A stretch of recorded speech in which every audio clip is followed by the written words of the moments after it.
I mentioned Swift earlier, and the volume that they transact daily is $5 trillion a day in settlement Yep. between counterparty banks using Nostro Vostro globally. It's about $27 trillion locked up in Nostro Vostro accounts. It's for people that aren't aware, that means yours and ours. People take their money and they park it with a counterparty bank, and that's what allows them to settle to that bank into that account, basically. They pre-fund it. So all of this money is locked up all over the world that can be put to use in loans or a much higher yielding capacity. And that's why they charge you a pretty decent amount on wires to move money. This is still a loss for them at the end of the day, because the opportunity cost of holding capital there is significant, especially if they're having to hold it in an inflating currency like the Turkish lira or the Argentinian peso or Zimbabwe, right? Like, they don't even want to hold any currency in those jurisdictions. And that's really kind of where a lot of this started is, with XRP and ODL for Ripple, they've trialed and allowed people to settle into these jurisdictions without having to hold that counterparty risk of those currencies, right? They can settle real time between those counterparty banks utilizing XRP instead of refunding those accounts. But I think that'll become more prevalent, especially if there's more liquidity in the asset. But again, I don't know that it'll be Ripple that actually wins out. If you listen to Brad, he says he thinks,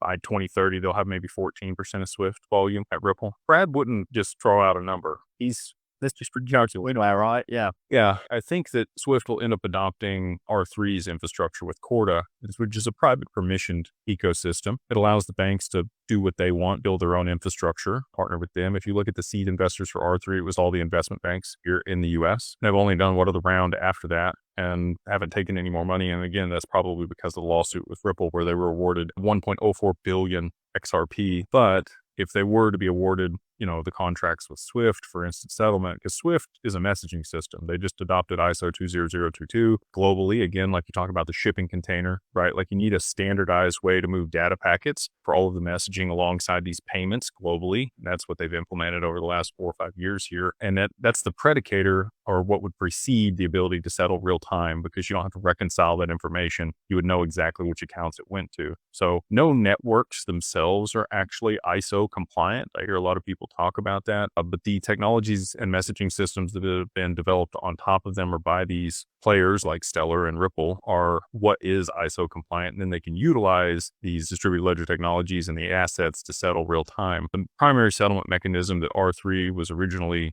intended for was XRP. They partnered with Solana to trial some things. I know there was people that talked about that here recently, but if there's enough liquidity in XRP and if there's legal clarity around stuff, which there is for XRP and these other assets are still waiting on the Clarity Act, if something were to occur, I think that R3 that were awarded those contracts, or maybe even Project Ion, which they developed in correlation with the DTCC, were needed, they would lean on XRP for the settlement of those transactions.